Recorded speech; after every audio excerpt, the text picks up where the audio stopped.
From the time an American child reaches the 6th grade, they are taught that the key to success in life is to do well in high school so that they can get accepted to the best possible college. The better grades they get in high school, the better college they will have an opportunity to get into.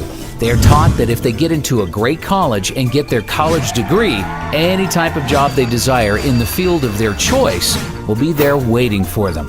After getting their dream job, they will be able to buy any car and house they desire, start their own family, and live the American dream. Most Americans today have an expectation of future economic success simply by obtaining a college degree.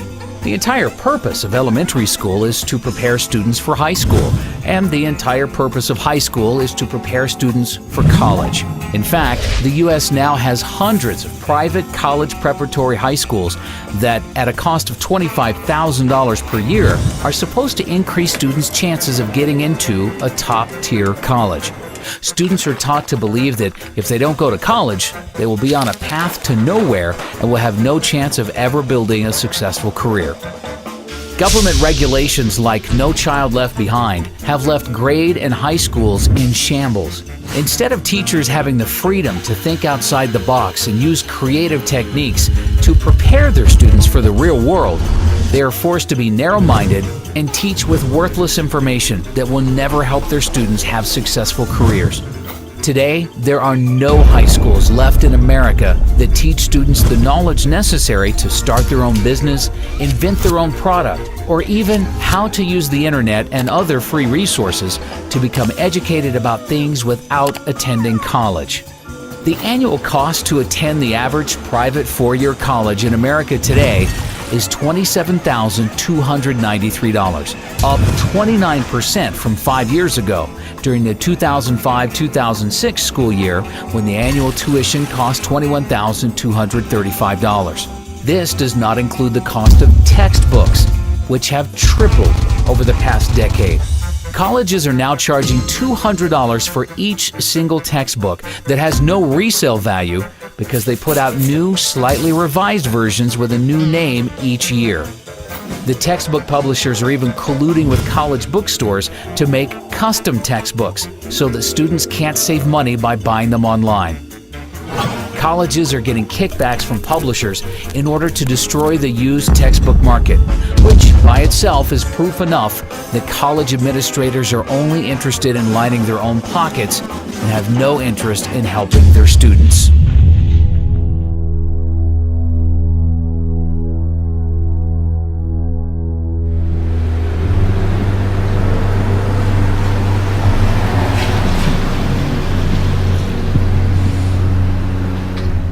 You have to have a certain kind of brain to understand the dead language that they write in textbooks. But they brainwash you from a little kid up so that you buy into the system and you get good grades and you study hard and then you become a member of the total system. No freedom. You don't know how to think because they told you how to think their way. College tuition has seen 5.15% annual price inflation over the past 5 years. This is despite the fact that U.S. real estate prices are down 26% from their peak in July of 2006, and the Dow Jones is down 18% from its peak in October of 2007. Even oil is down 38% from its peak in July of 2008. During the financial crisis of 2008, Americans lost $10.2 trillion in paper wealth. And college is the only thing in America, besides the cost of health care, that did not at least temporarily decline in price. Inflation has made it impossible.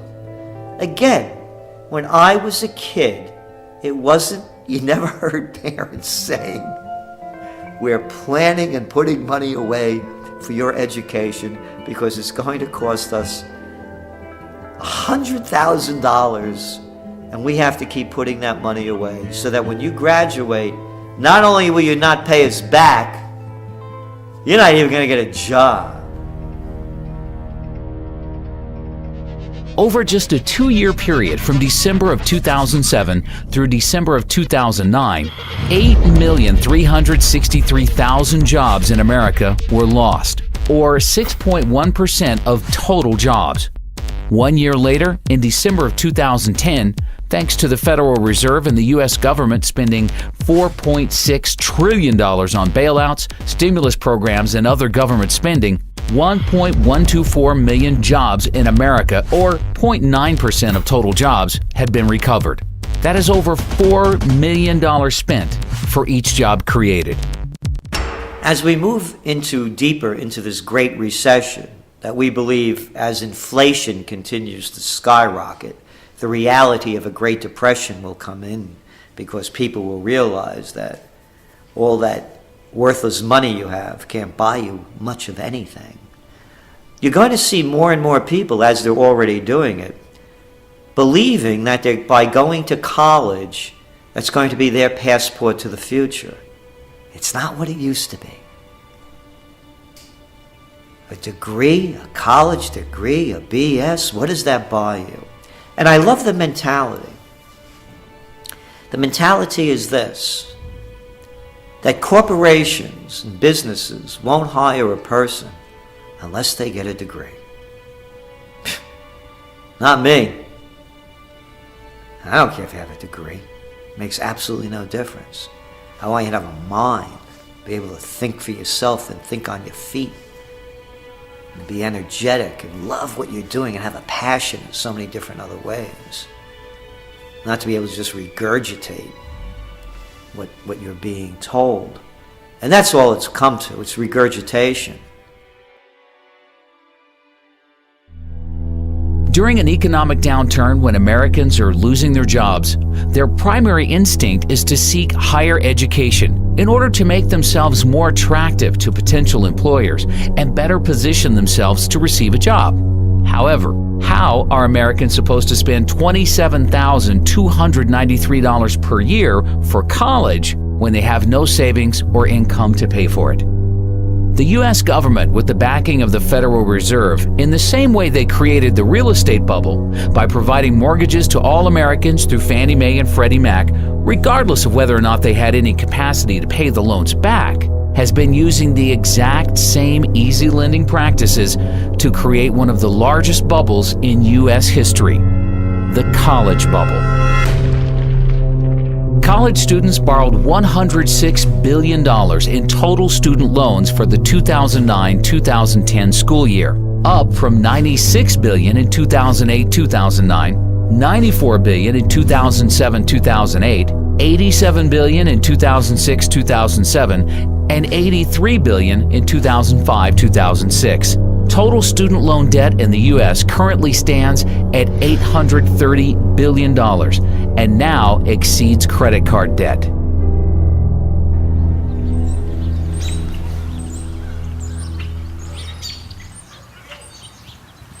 I was so pro-education.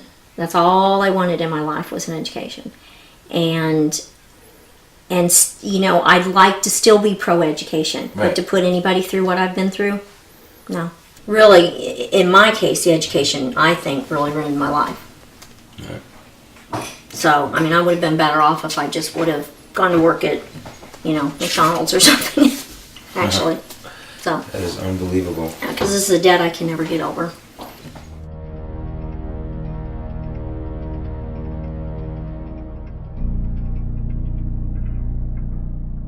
The U.S. government created Fannie Mae and Freddie Mac in order to make housing more affordable, but instead, their actions drove housing prices through the roof and made buying a house impossible for most Americans unless they took out no-money-down teaser loans with interest rates that substantially increased after a year or two. The U.S. government has been trying for decades to make college more affordable, but its actions have accomplished the complete opposite effect.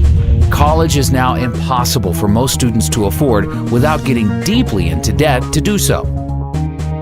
All across the country, Americans are graduating college with mortgages before they even buy a house. When I graduated from my undergraduate degree, I had $300 in student loans that I owed. $300. you can hardly buy 2 cups of coffee and a meal at the student union these days for $300. So when I graduated with my undergraduate degree, what you got in exchange for your education was lifetime indenture and a new house. Right? So you got to buy the mortgage. That's what you got. You got your degree, you got out of school, you got a job, and therefore you bought a house because culture drives you to buy a house. So now you're in debt. You have to work. Now you have to be part of the wage slave economy for the next 20 or 30 years until the house is paid off. These days, college is the new house, and you don't even get the house.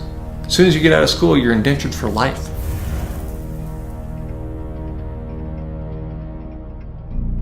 Once you started taking out loans, what kind of debt did you end up getting into, and how much have you been able to pay off, and how much you still have?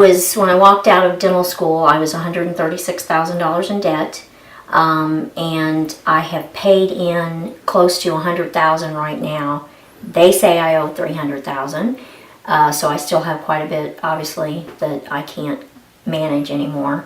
And I've done everything I can to try to manage it, but it becomes unmanageable at a certain point. One of the loans, the HEAL loan, was a health occupation loan, and when that defaulted, then I can no longer see Medicare or Medicaid patients. So I'm very selective of where I can even work anymore. Wow. Because it ties my hands. If I wanted to go into indigent care or one of the free clinics or something, I couldn't. Right. When I was first told this, I was told by my attorney that I would not get Medicare or Medicaid. I said, well, okay, there's not much I can do. And for many years, that's what I believed, because that's what he thought they meant. Well, comes to find out, that's not what it was at all. It was that I was not able to work on patients in Medicare or Medicaid. And so when I went to work for this place that I'm working, I thought we were fine because we don't take them. Well, there happens to be some federal employees that now I can't see. I didn't even realize that. And so when we realized it, the office manager sent a note to them and said, what's the deal? And they said, well, she knows all about this. No, I don't know about it, neither do the attorneys, and neither does anybody else. I mean, these laws are so vague, it's just amazing. So now I have to watch who I see. And fortunately, my employer has worked with me, or I would be out of a job, basically. But they're very vague, and they keep you in the dark. They don't really try to help you or figure any of this out. They don't work with you. I know there's the new income-based repayment, but I don't fall into any of that, So I don't know. I just don't want to see it happen to anybody else. Right. That's my problem. There's no compassion right. There's none. help. No help, no compassion, nothing. They're just vultures.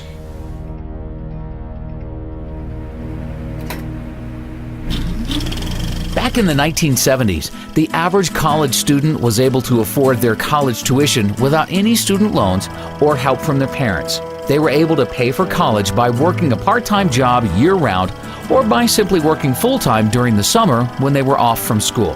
Not only that, but they were also able to afford their own car payments and possibly a small apartment. The U.S. government destroyed this by providing easy student loans to anybody who applied for them without any credit requirements. Over the past decade, any 18-year-old has had the ability to take out large student loans without even being asked if they have a job, what their high school grades were, what they intend to major in, or any other information that would help determine their future ability to pay back the loan. These are, this is a paper, and this is of course a copy, I have the original, of what they gave me the day I graduated from dental school. What amount, income level I would have to make, and how much of that would go to school loans, and what percentage. First off, I never even made enough in a month to pay the monthly school loan amount, so that's why it went into default. Right, and they basically made just completely unrealistic projections on what you were totally gonna make, unrealistic. right? Yes, I've not even managed to make any of them at all. So this year, of course, they're projecting I would clear about 260,000, and I'm making about 80. Where do they come up with these numbers? Well, I'm not sure, and I mean, think that was the whole problem. Over 400,000 in 2015, which will not ever happen. The problem is it also is your percentage of your school, of what they're taking. I know it's been proposed at 10%, and I think that is the fair amount. But at some points, I paid as much as 34% of my wage, 32% of my wage. Right now, I'm paying 25% of my wage to school loans. And that's a huge amount when you have other debts and other bills as well. Thank you so much. No, thank you very, very much for what you're doing. I appreciate it. Thank you. I really appreciate the help. Today, 2/3 of students are graduating college with an average student loan debt of $24,000. And the government is now making the situation many times worse by completely taking over the student loan business. Hidden inside of the recently passed health care bill, the government passed a complete student loan overhaul where they removed commercial banks from providing loans to students. Now, all students will receive their loans directly from the government at artificially low interest rates. There's absolutely no reason why we, the taxpayers, should be funding college education. And that's what we're doing when they're giving government aid. You know what my college debt was when I got out of school? $1,500. $1,500. You talk about inflation? You talk about inflation? You know what it used to cost me a whole year to go to school? $2,000. And that included room and board. You want to talk about inflation? You're never going to be able to get out from that debt. You're an indentured servant. That's right.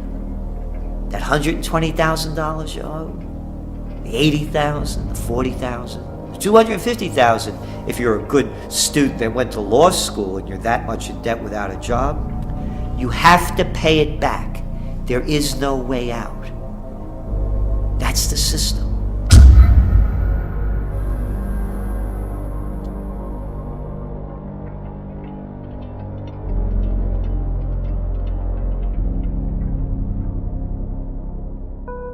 One of the unintended consequences of the Wall Street bailouts of 2008 is that now most American students believe that if they take out loans to attend college but can't find a job to pay them back, they will be bailed out by the government and have the loans forgiven.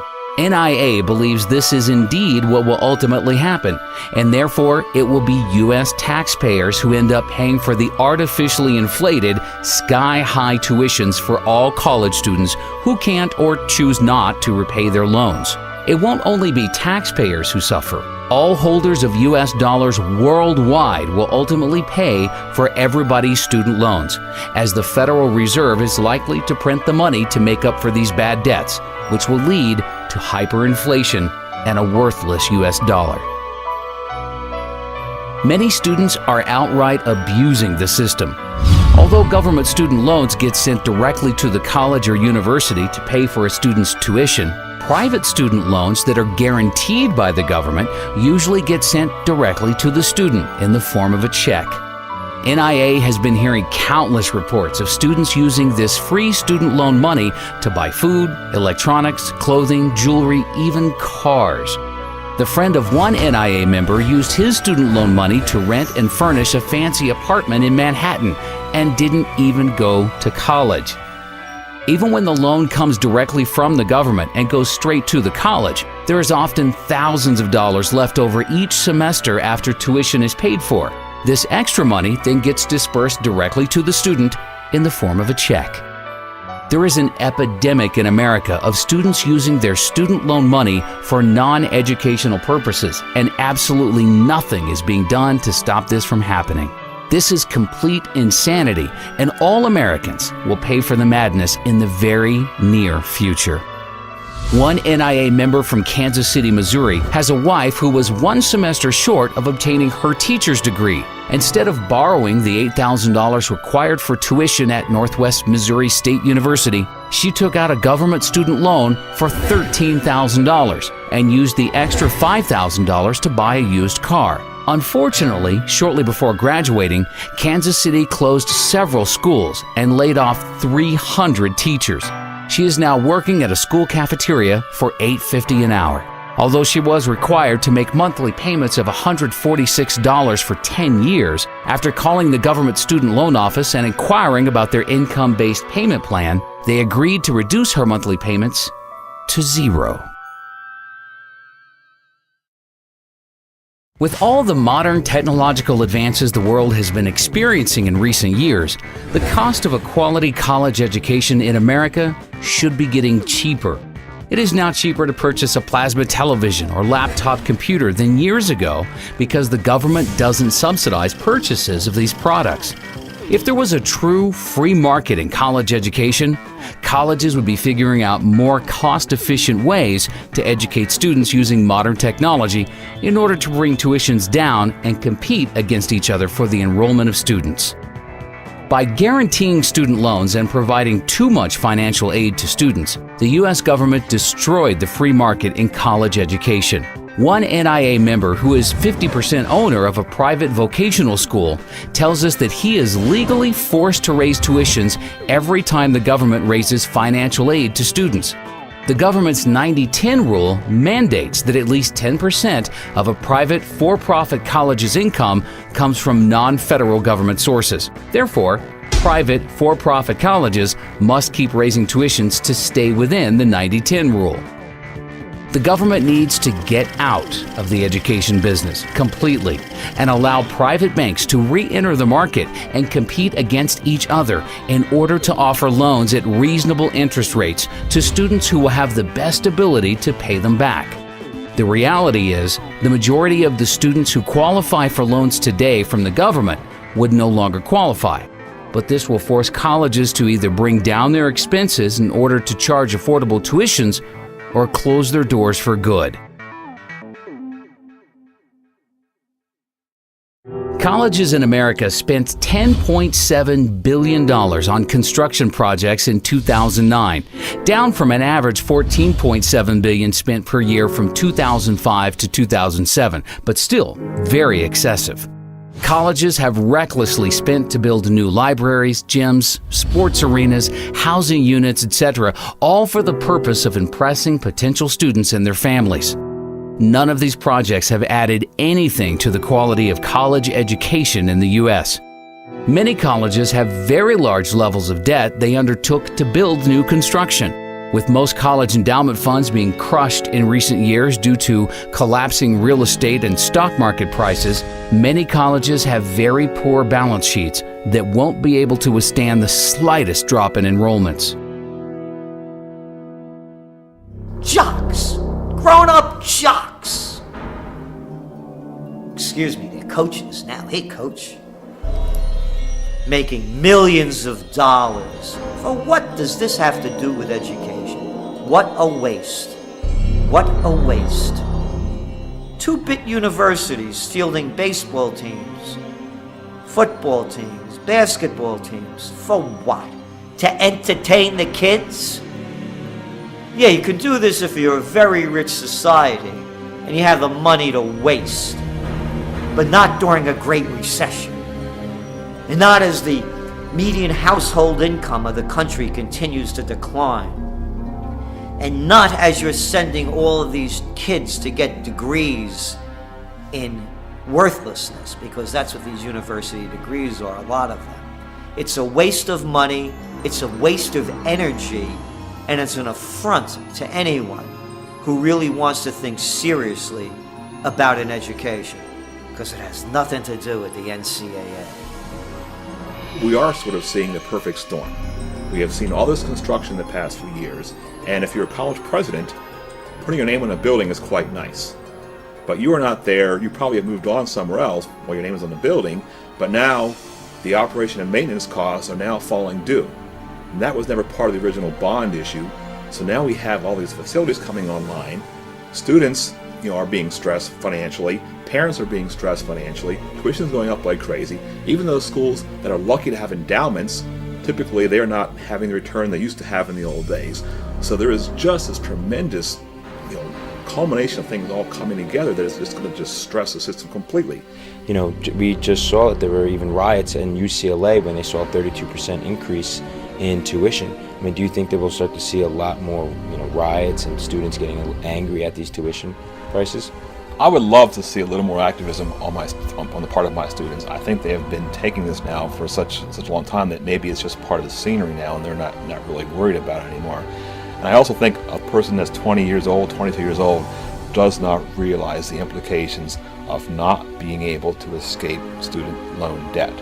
When I was in my high school years, at that time, many people were going to college, borrowing the money to go as far as all the way through medical school. And when they graduate from medical school or law school, they would simply just up and declare bankruptcy.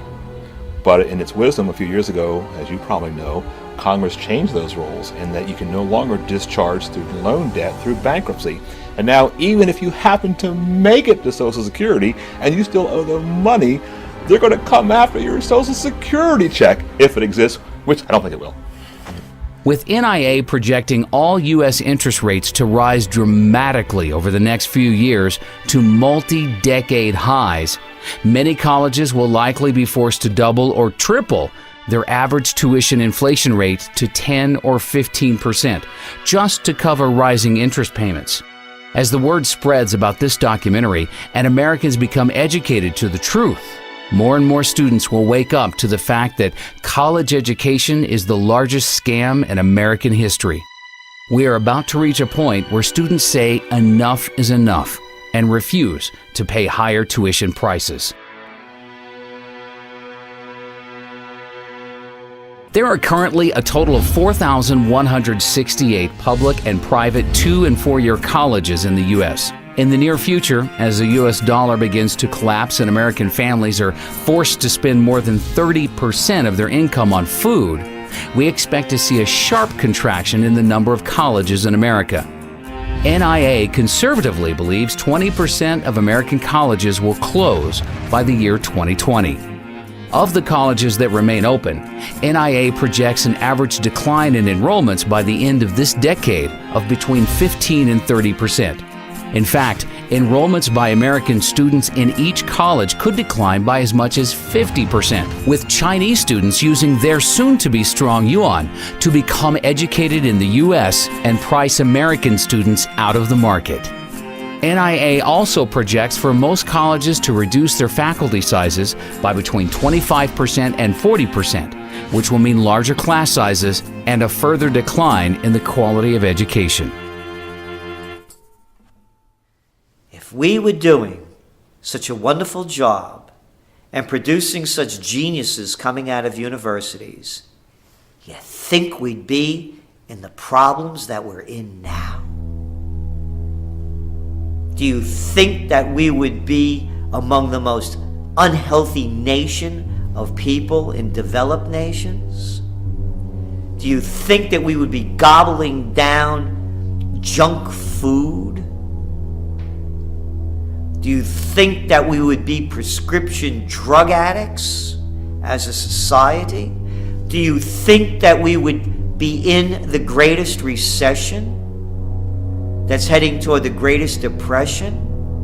Do you think we would be in Iraq and wasting trillions of dollars fighting losing wars in Afghanistan and now in Pakistan? Do you think that we would have presidents and senators and congressmen and legislators of such low mentality that we have now? Do you think that we would have the rampant greed of the white shoe boys on Wall Street if the universities were turning out anything of quality, considering the trillions that are spent and the tens of millions that are educated? By their deeds you shall know them. Look what American universities have produced.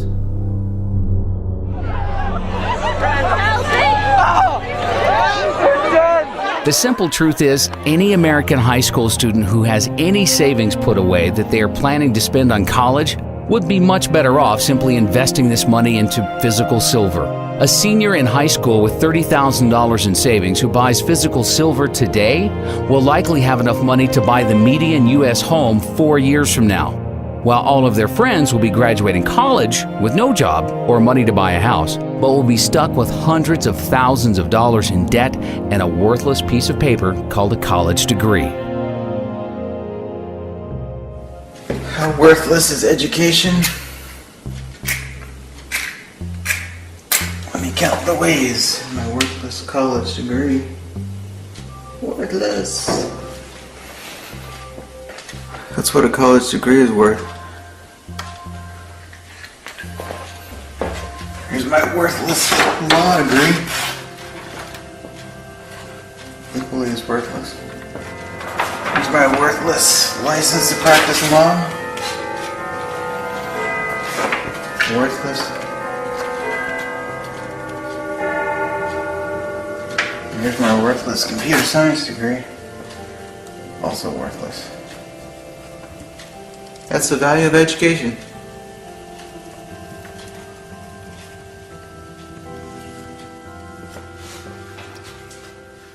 If somebody were graduating from high school today and wanted to know whether they should go to college, I would say they should run, not walk away from college, because the industrial age doesn't have long to go.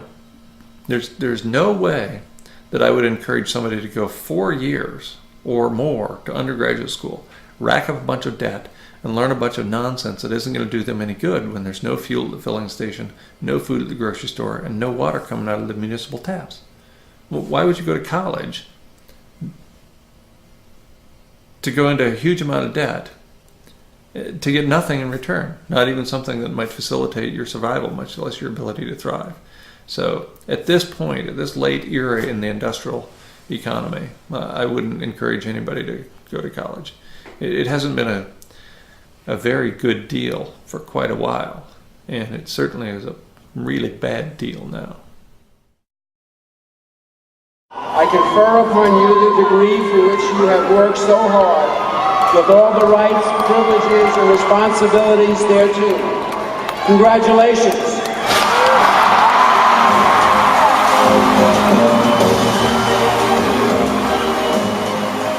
As fast as college tuition costs are rising, the value of a college degree is declining even faster.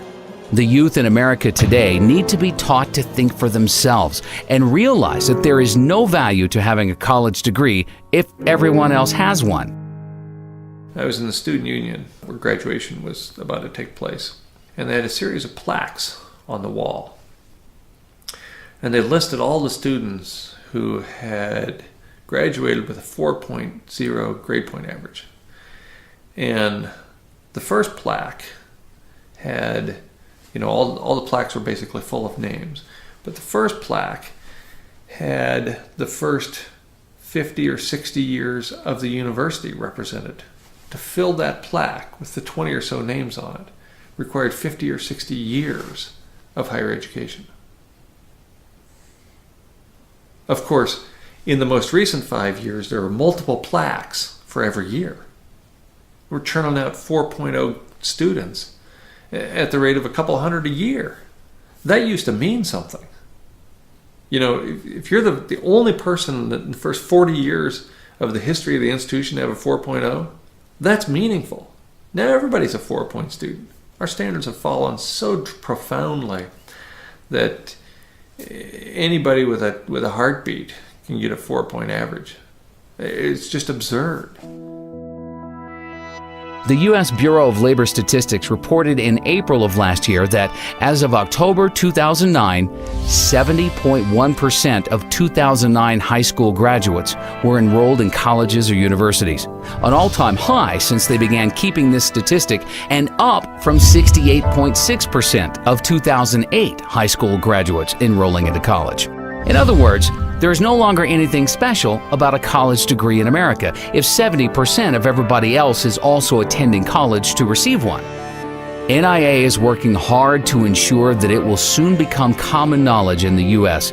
that a college degree gives you no advantage over the rest of the population. When Americans finally learn the truth, the college bubble in America will burst.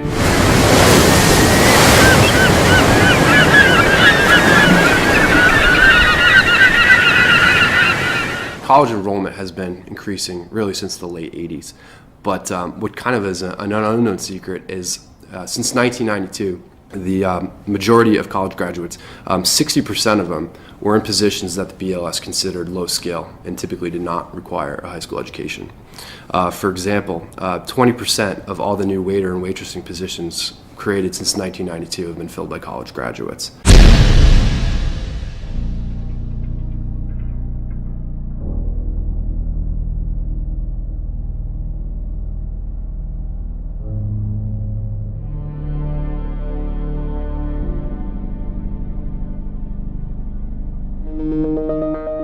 Of the 29.9% of recent high school graduates not in college, 70% of them were able to successfully find jobs without a college degree. These Americans are already building important workforce experience, which NIA considers to be far more valuable than any piece of paper. By comparison, only 42.1% of recent high school graduates in college have a job. And most of these are part-time jobs where the students are building very little workforce experience. The 57.9% of students in college without jobs, not only are they wasting their savings and getting deeply into debt for a worthless piece of paper, but they are losing out on valuable income they could have been earning during those 4 years. One of the greatest myths in America today that is used to scam Americans into overpaying to attend college is that college graduates make more money in their lives than Americans without college degrees, and therefore a college degree is a great investment. According to studies from biased organizations like the College Board, Americans with college degrees will earn $1 million in additional income over their lifetime compared to high school graduates with no college degrees. You know that college graduates earn $1 million more on average than those without a degree? Graduates from four-year colleges earn nearly an estimated $1 million more. Most colleges and universities in America use this $1 million in additional income statistic to hype and sell their product.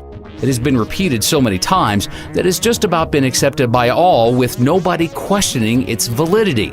However, for any student thinking of attending college, they need to consider the facts surrounding this number and compare it to the true cost of attending college.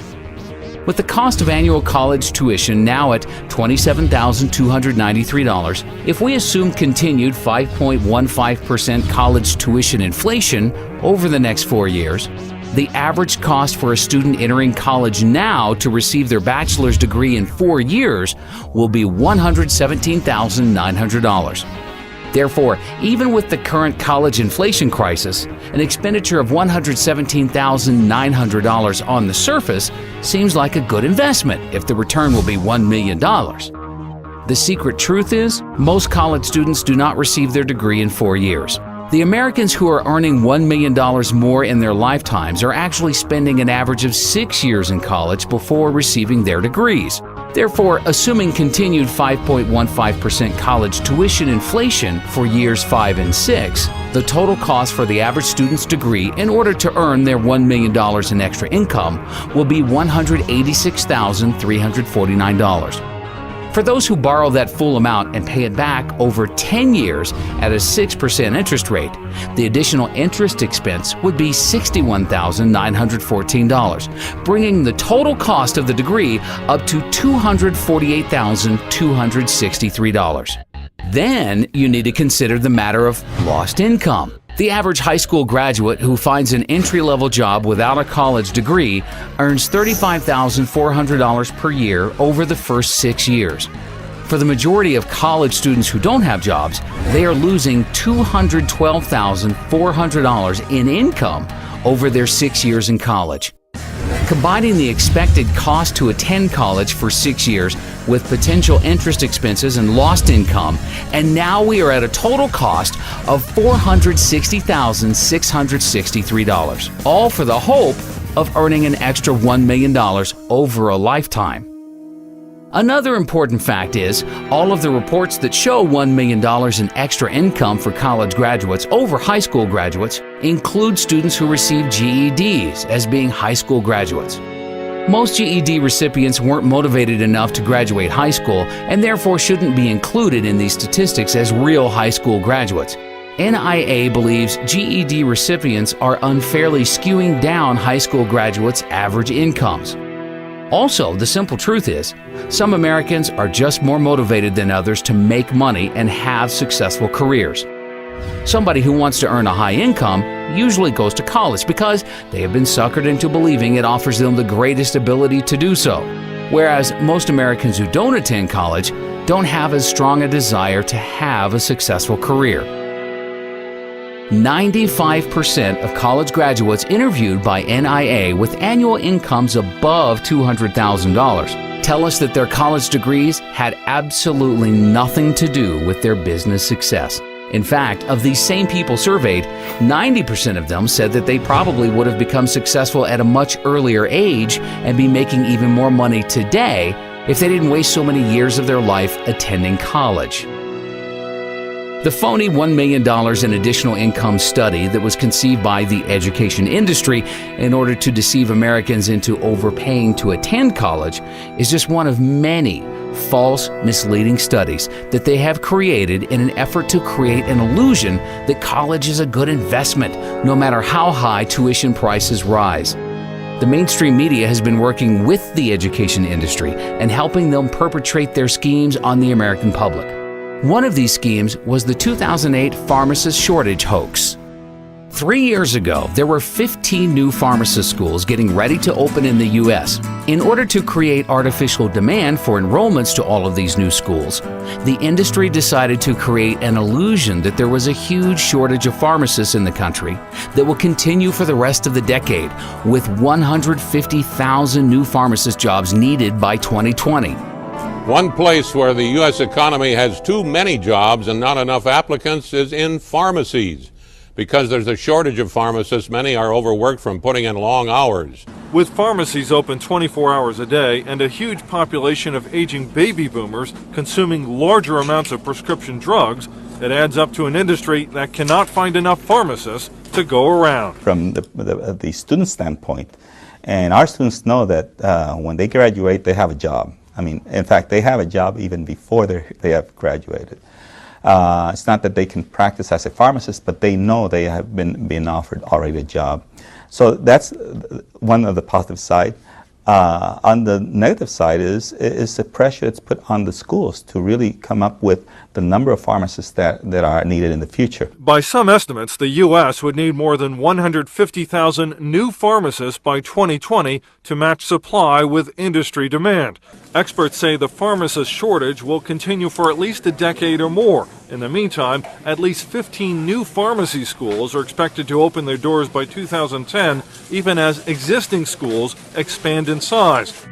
NIA has been hearing dozens of reports from its members with family members who have graduated pharmacy schools 6 months to a year ago and have sent in their resumes to hundreds of different pharmacies in the New York metropolitan area and have yet to even receive one job offer. Even experienced pharmacists are having major difficulties finding pharmacist jobs. The husband of one NIA member retired 5 years ago as a pharmacist in New Jersey, but has now decided to re-enter the workforce so that their family can accumulate enough gold and silver to survive hyperinflation. Unfortunately, he was forced to leave his family and move to a rural part of Alabama in order to receive a pharmacist job paying only $18 per hour. Law schools have also been deceiving the public with false and misleading statistics. During the past decade, an unprecedented number of Americans went to school to become lawyers because they thought if they became a lawyer, they would immediately become rich. Some law schools are advertising that 90% of graduates are employed within 1 year of graduating. The unfortunate reality is, law schools are deceiving their students with these statistics because most of their graduates who are employed within a year of graduating are not employed at law firms. They can be employed at Walmart or McDonald's, but the law schools will still consider them to be part of their 90% employed within a year. A lot of schools right now will tout a job placement rate after graduation, or what percentage of their graduates are employed X amount of months after graduating a degree. And what you're seeing sometimes is manipulation and outright just fraud in how they calculate this.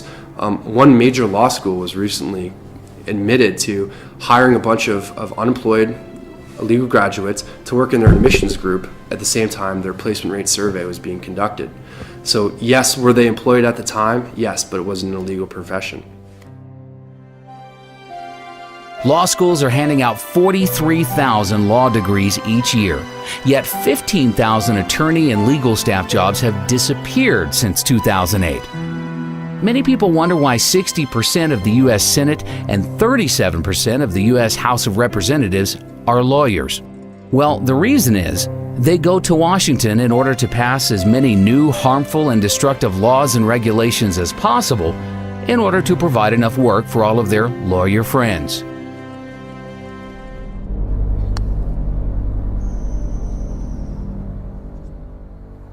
So I decided to go to law school. I went to Chapman University School of Law. I graduated in 2005 and passed the bar in 2005, July of that year. And overall, I did not have a good experience in law school. In fact, the first week going into law school, it was not at all what I expected. I thought that the law was to promote freedom and liberty and justice. And in fact, what I realized shortly after entering law school is what the law has become is an excuse for bureaucrats to regulate just about every aspect of our behavior. All of the needless legislation that is passed each year in order to provide work for lawyers has the devastating unintended consequence of destroying what little is left of the free market. Small businesses are the backbone of the U.S. economy, but it is now nearly impossible for a small businessman with limited financial resources to build a large, successful corporation in any sector because their legal costs would eat up all of their capital needed for research and development. Lawyers do very little to add real value to society. In fact, most legal and financial related service jobs on Wall Street are made possible solely due to inflation. It is because of the Federal Reserve's 0% interest rates and trillions of dollars in bailouts that all of these jobs exist. But these jobs only exist because money is being stolen from middle-class goods-producing workers and being redistributed to non-producing workers on Wall Street. A lot of people that I graduated with found law to be very similar to how I found it, and that is, it wasn't really about helping people or benefiting the community. It was really just a system whereby bureaucratic lawyers make money trying to interpret complex statutes that really serve no purpose. There is a law for just about everything. You want to marry somebody who you love, you have to get a license to do that. You want to develop the real property that you purchased, you have to go to the city and get permits and licenses to do that. You need permits and licenses to do just about everything that should be legal because you're not hurting anybody else. To start your own business, you need a business license, you need your taxpayer ID number, you need all kinds of things just to get up and running. And so all these restrictions and laws and statutes, a lot of them which are not even passed by Congress, they're simply passed by administrative bureaucracies, they hamper the economy, they hamper economic growth, and they actually act in a tyrannical sense against people starting their own businesses and providing for themselves. 75 years ago, agriculture made up 28% of the U.S. GDP. Today, the service sector makes up 76.9% of GDP, and agriculture makes up only 1.2%. The only way for a country to produce real wealth is by farmers growing food, miners mining for gold, silver, and other precious metals, drillers drilling for oil, natural gas, and other commodities, and manufacturers manufacturing real goods that can be exported to the rest of the world. Goldman Sachs has never created one dime of wealth for our country. Yet most politicians in Washington have been brainwashed into believing Wall Street jobs are necessary for the U.S. to have a strong, viable economy. Likewise, nearly all Americans who have gone to school during the past decade have gone to school for degrees in legal, financial, or other service sector jobs. Almost no Americans have gone to college to become farmers, gold miners, or oil drillers.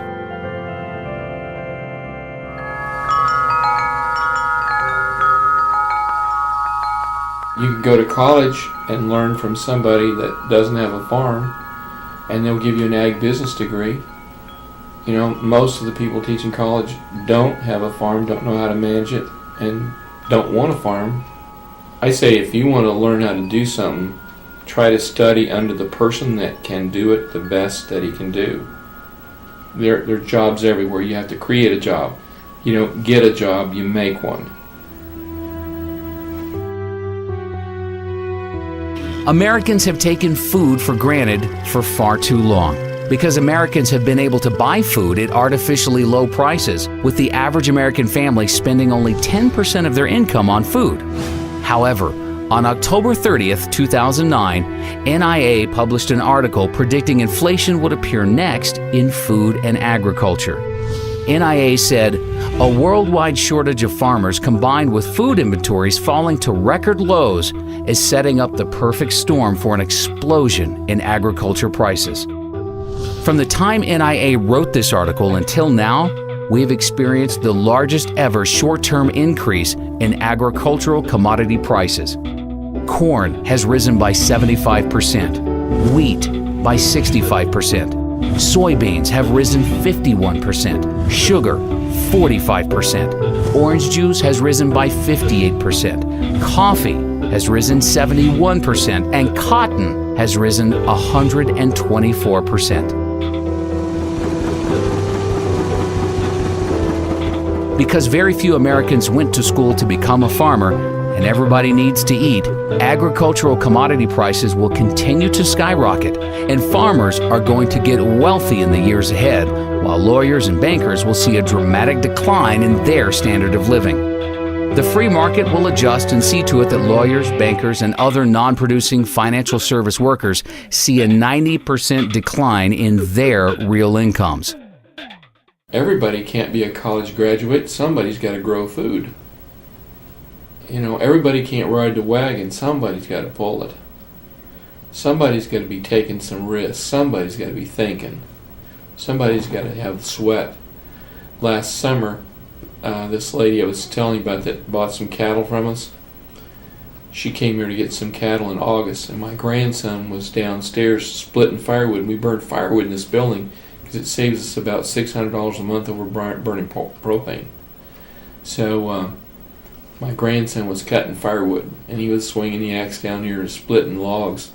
And it was August, and it was about 95 degrees, and she came in here to sit down, and she says, there's a kid down there cutting firewood. Said the sweat's dripping off of his nose. Said, what'd he do wrong? He didn't do anything wrong. It's his job. He's cutting firewood. That's her grandson. He's 14. You know, he'll cut, 6 cords of firewood a day. That's what he does. The only thing that has been supporting the U.S. service sector economy for so long is the U.S. dollar's status as the world's reserve currency and the world's willingness to hoard trillions of dollars in U.S. dollar reserves in order to trade oil and other valuable commodities.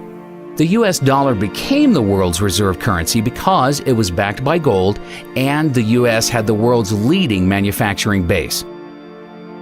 Today, the U.S. dollar is a fiat currency that is backed by nothing, and our manufacturing base has been rapidly deteriorating, with most of the products the world buys now made in China and other Asian countries.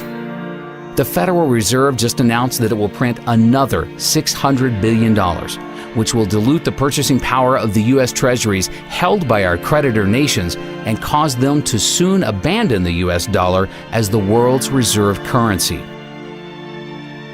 The entire U.S. economy is a Ponzi scheme that is dependent on the rest of the world continuing to buy larger amounts of U.S. treasuries. Pretty soon, not only will the world stop buying our treasuries, but they will dump the treasuries they already own. All of our deficit spending will have to be paid for by outright money printing. Although the government and media would like you to believe the U.S. economy is going through a recovery, the truth is, the U.S. economy is on life support. It is impossible to have an artificial boom created by artificially low interest rates from the Federal Reserve without a major depression afterwards.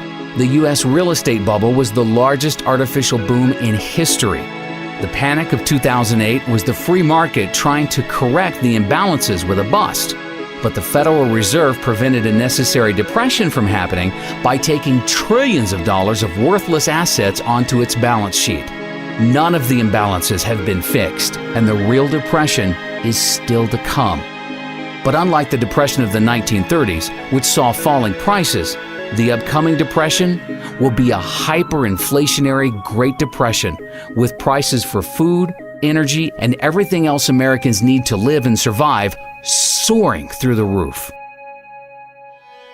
All young Americans today should be entering the workforce as soon as possible in order to generate enough income so they can accumulate physical gold and silver. When the US dollar collapses, only those with gold and silver will be able to buy food and other goods needed to live and survive. Those with the most gold and silver will have the best chance of surviving the upcoming collapse of the US dollar. Our country needs to wake up to the reality that the world is changing and Americans will need to undertake new methods of survival. The American mindset has become so obsessed with the belief that college is the key to success that by the time most people wake up to the truth, it'll be too late. One NIA member recently took his son to the doctor, and the doctor asked his son if he was going to attend college. After his son said he doesn't know what he wants to do, the doctor went on for 10 minutes praising the virtues of a college education. Our member then explained to the doctor the realities of our new world and how college is a scam and no longer worth attending. The doctor didn't know what to say except, well, over time, college graduates make more. NIA believes that the future of education is over the internet. Americans today can purchase just about any type of product they want over the internet for substantially less than they can find it in a retail store, because online retailers have substantially less overhead costs. Walmart's biggest competitive threat today is not Target, but is actually Amazon.com, which now has a $79 billion market cap and is fast catching up to Walmart's $204 billion market cap. The largest and most profitable college of the future will be an online college that attracts all of the most successful professors from around the world and allows them to teach an unlimited number of students over the internet. Students will have the opportunity to be taught by the very best in any field of their choice from the comfort of their own home. They will receive a much higher quality education for only a small fraction of the cost of attending a traditional college. By the end of this decade, NIA expects online colleges to gain at least a 25% market share of the total higher education industry. Well, you actually also teach online courses as well. I mean, do you think that that's the future, online learning? I think the future actually is online learning. If the grid can stay up, which I hope it does, I think most people have an interest in seeing that happen. So I think a lot of things could fall apart before the grid and the internet does. So I think that's the way. I always ask my students, does it really make a whole lot of sense for all 20 of us to drive here every Tuesday and Thursday to get together to talk about digital media stuff when we really could do this with a little bit of re-engineering and actually have, instead of all of us coming together, if I came to you wherever you were? I think that's a model of the future. If you figure out each student probably spends 2 gallons of gas a day to come to class, times 20 students, times 15 weeks, add up how much gas that is and how much that costs. Who wouldn't want to have that money back, especially over a couple of semesters? Especially now because we have a much richer media environment to use for teaching and learning. I can now embed videos in my classes. I can bring in things like the National Inflation Association videos to my classes. I can bring dynamic, compelling things to my class that even in the old days, if I was really a compelling speaker, it's far better now. So even a mediocre professor like me can make my class rich and interesting, even in the online environment. You tell me the difference about sitting in an auditorium in NYU with 1,000 other people or sitting in front of your screen and listening to a professor. What's the difference? Look what's going on in India. They estimate some 500,000 Indians have gotten university degrees in engineering through online. Interactive view is what I called it back then. And how many did we turn out in the USA in the same period? About 150,000. It's the future. The future is now. But they're holding us back on real internet learning, real real digital online learning because of the people that want to control the system, the ones that want to have the tenure, the whole college industrial complex. That's all it is. It's a racket. Just like war's a racket, colleges have become a racket. While millions of Americans are at home right now wondering why are food and gas prices going through the roof, there is a small group of U.S. citizens that are preparing right now for the collapse of the U.S. dollar. These select few Americans will not only survive the upcoming hyperinflationary crisis, but they will be positioned to prosper and become wealthy as the rest of America is going to go broke. On December 11th of 2009, NAA declared silver the best investment for the next decade at only $17.40 per ounce. Just recently, we saw silver hit a high of nearly $50 per ounce for a gain of 185% for our members. In fact, in February of 2010, NAA suggested silver call options that ended up making a gain of over 1,000% at its high. You know, it amazes me how many people have been contacting us recently. I mean, every week we receive countless emails from people that say that they've learned more about economics from being a member of NAA for just 1 month compared to studying economics in college for over 4 years. NAA members receive weekly articles, videos, and updates with priceless economic information that the mainstream media is afraid to talk about. All across America, students are being brainwashed right now with Keynesian economic principles that got us in the debt crisis that we're in today.